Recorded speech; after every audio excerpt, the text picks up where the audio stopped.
Springboks enforcer Eben Esbeth has offered a brutally honest account of the turmoil that plagued South African rugby in 2016, a year he describes as one of the darkest in the team's modern history. In his newly released autography, Unlocked, Eben Esbeth pulls no punches as he recalls the indiscipline, disunity, and lack of leadership that, in his view, led to the Springboks' record 57-15 thrashing at the hands of the All Blacks in Durban. Following the 2015 Rugby World Cup in England, the Springboks entered a new chapter under head coach Alistair Coetzee, but the transition was anything but smooth. The Boks slumped to their first ever home defeat against Ireland before scraping to a 2-1 series win. When the Rugby Championship began, things quickly spiraled. South Africa managed a narrow win of Argentina before suffering defeats to Los Pumas and the Wallabies and the All Blacks, a 13-41 loss in Christchurch, their third heaviest against New Zealand at the time, signaled deeper issues within the camp.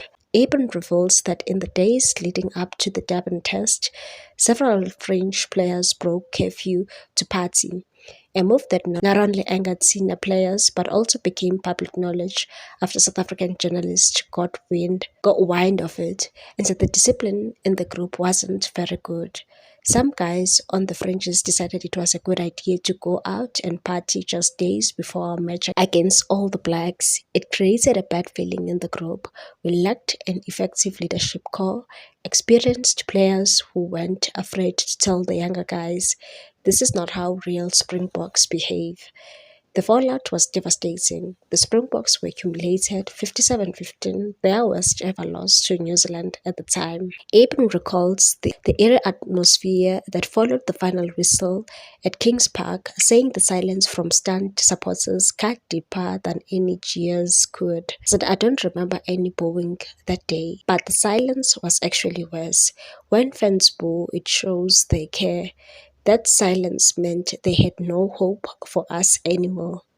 The result marked a low point in a year to forget.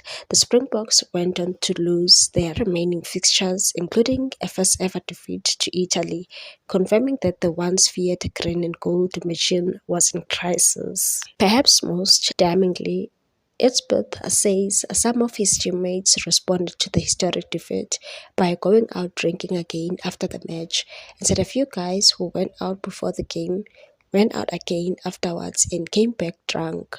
How a player handles defeat tells me a lot about them. I've never understood the philosophy of on the booze, win or lose. When you lose a test match, you can't act like you've just played a friendly table tennis game. If you accept defeat, it makes you a loser. That's why I've told teammates, you don't look like you are hurting enough. While the Springboks would later rebuild under Rassie Erasmus and reclaim their place atop world rugby, Esbeth's account serves as a stark reminder of how far the team had fallen. His words offer rare insight into a fractured dressing room, one where standards slipped, discipline waned, and pride in the jersey was tested like never before. Please like, comment, share, and subscribe for more sports news.